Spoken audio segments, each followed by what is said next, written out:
पिछले कल हमने आपको एक मंडी में बैंक फ्रॉड की सूचना दी थी और ये भी परामर्श दिया था कि इंटरनेट बैंकिंग का प्रयोग करते हुए सतर्क रहें। ये जो शातिर हैं इन्होंने नए नए तरीके जो है बैंक फ्रॉड के ईजाद कर लिए हैं। इसी प्रकार की एक कंप्लेंट आज नदौन से भी आई। वहाँ पर एक व्यक्ति के 2 जुलाई को 4.5 लाख रुपया जो है वो हैकर्स ने ट्रांसफ़र कर लिया है।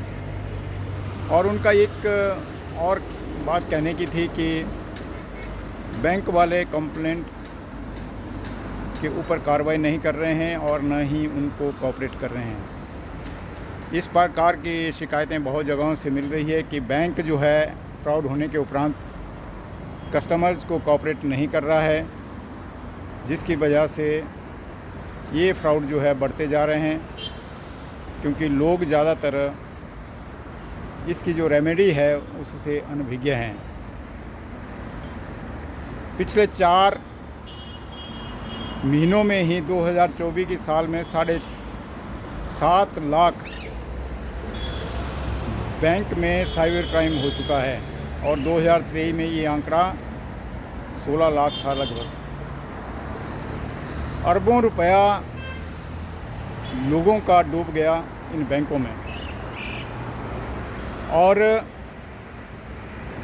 बैंक इसमें अपने कस्टमर्स को न तो कोऑपरेट कर रही है, न उनको परामर्श दे रही है कि आगे क्या करना होता है, और न ही उनकी इच्छा है कि वो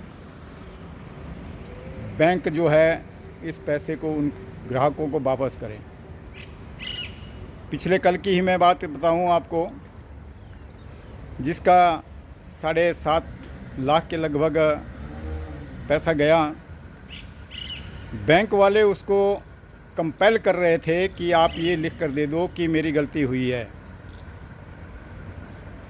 और पुलिस भी वहाँ बैठी थी। हैरानी की बात है, और पुलिस वाले भी यही इंसिस्ट कर रहे थे कि आप दे दो, इसमें लिखने में कोई हर्ज नहीं है।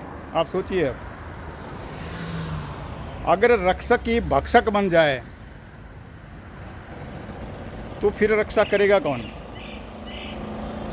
ये तो लकीली उन्होंने मुझे फ़ोन किया कि मुझे इस प्रकार से इंसिस्ट किया जा रहा है कि आप अपनी कंप्लेंट में ये लिखें कि मुझसे गलती हुई है, कोई गलत ऐप या कोई गलत लिंक जो है मैंने दबा दिया, जिसकी वजह से ये फ्रॉड हुआ है। तब जाके मैंने उनको कहा कि बिल्कुल नहीं लिखना है। ये हालत है उन बैंकर्स की जो कि कस्टमर्स के पैसे के ऊपर नमक खा रहे हैं, जिनकी जो सैलरीज़ हैं, जिनके भत्ते हैं, जिनके ऐशो आराम हैं, वो कस्टमर्स के पैसे से जाते हैं और उन्हीं कस्टमर्स को वो इस प्रकार से मिसगाइड कर रहे हैं, डिफ्रॉड कर रहे हैं, और इस प्रकार का फ्रॉड होने के उपरांत उनको कोऑपरेट नहीं कर रहे हैं। आने वाले समय में मुझे लगता है कि जितने भी हमारे स्मार्टफोन लिंक किए गए हैं बैंक अकाउंट से, हमें ये सारे डीलिंग करने चाहिए और पिछली प्रणाली पर ही दोबारा जाना चाहिए कि अगर कोई बैंक ट्रांजैक्शन करनी है तो हमें चेक से करनी चाहिए। और ये जो मोबाइल सिस्टम है, डिजिटल सिस्टम है, इसने लोगों का बेड़ा गर्क कर दिया और अरबों रुपए लोगों के डूब चुके हैं।